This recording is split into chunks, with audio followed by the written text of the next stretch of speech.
Hi everyone, Gilliam Elliott here. Today we're going to discuss the roadmap for starting a successful medical tourism business. But before we dive in, take a moment to like the video and subscribe to the channel to learn more about the world of medical travel. The truth is, building a business in this industry requires a lot of moving parts, but the opportunities right now are incredible. If you look at what's happening in Western healthcare right now, with the skyrocketing costs and the endless wait list, you'll see why the industry is absolutely exploding. Patients just aren't willing to sit around for 6 months anymore, waiting on a list for a procedure that they can't even afford in the first place. They're looking for options, and that's where the opportunity lies. But with that growth comes real responsibility to maintain professional standards. Because at the end of the day, you aren't just selling a trip, you're managing someone's health. So before we get into the how-to, let's go with some very fundamental things about the industry. At its core, medical tourism is just patients traveling outside of their local area for treatment. It used to be a niche industry, but today it's a thriving global market. But why, you ask? Because travel is cheaper, currency exchange rates often favor the patient, and most importantly, clinical quality in many destination countries now meet or exceed what patients can find at home. The market has shifted. It's not just about finding cheap surgery anymore. It's about accessing high standard healthcare. So let's take a moment to talk about the three main types of medical tourism. First, you have outbound medical tourism. This is what most people think of when they hear the term medical tourism. It's when patients leave their home country for treatment abroad. Then there's inbound medical tourism. This is when a country brings foreign patients into their local hospitals. So if you're a facilitator attracting patients from other countries into your country, this is inbound medical tourism. And lastly, there's domestic medical tourism. This is popular in countries like the United States and India, where patients fly 3 states over to see a specific specialist because they're well known for doing a particular procedure or they're more affordable than their local hospital. They don't leave their country, but they're still traveling outside of their local area for treatment. Okay, so let's talk about where people travel for treatment. It's no longer just 2 or 3 destinations anymore. We are seeing massive investments from governments across Asia, Latin America, Europe, and the Middle East when it comes to medical tourism. But let's talk about why patients choose certain destinations. So it's not just about how close that destination is to their home country. It's also about that country's reputation when it comes to specific procedures. For example, when patients think of Latin America, many think of Mexico for world-class dentistry and bariatric surgery, Colombia for its international recognized cosmetic and plastic surgeons, or Costa Rica for its amazing dental clinics and high-end wellness retreats where patients can heal after surgery. In Asia, it's a similar story. Many patients look to Thailand for its pioneering cosmetic procedures, India for its complex cardiac and cancer care, or Malaysia for its globally recognized fertility treatments and cardiology. You see the same thing in Europe. Patients often choose Hungary or Poland because they dominate the market for high-quality dentistry as well as orthopedic surgeries. Then you have Turkey, which sits at the crossroads of Europe and Asia.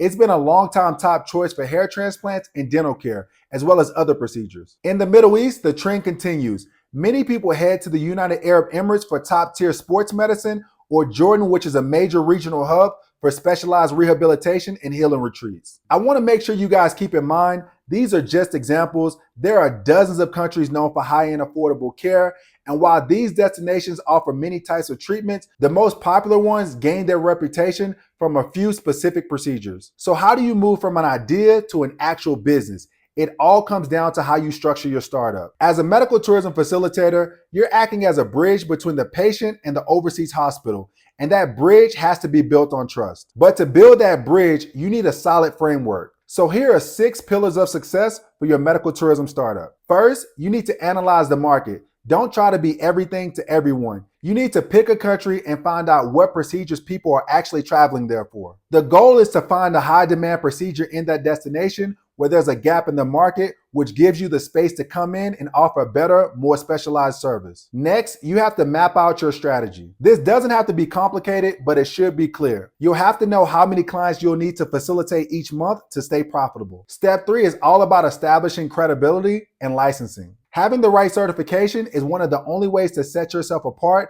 from amateur operators in the industry. One of the great benefits about being certified is you gain instant credibility the moment a patient lands on your website and sees you've been verified by a third party. When they see that you're accredited, They know they're dealing with a professional facilitator, and that trust is key when closing deals. The fourth step is getting complications insurance. This is the best way to protect your clients from unexpected costs. In medicine, complications happen from time to time. It's the reality of healthcare. But when they do happen, you need policies in place to cover the cost for additional care, so the patient isn't left holding the bill and you aren't left with liability. Step 5 is building your legal framework. This is where most people fail. You need solid contracts that clearly define your responsibilities. Your agreements need to state exactly where your responsibilities end and where the hospitals begin, and everything in between. This means having a disclaimer, a patient consent form, and a clearly defined service agreement that covers everything from data privacy to medical outcomes. Without proper contracts in place, you're leaving your entire business exposed. And the final point is that you have to form strategic partnerships. While you can have many partnerships in this process,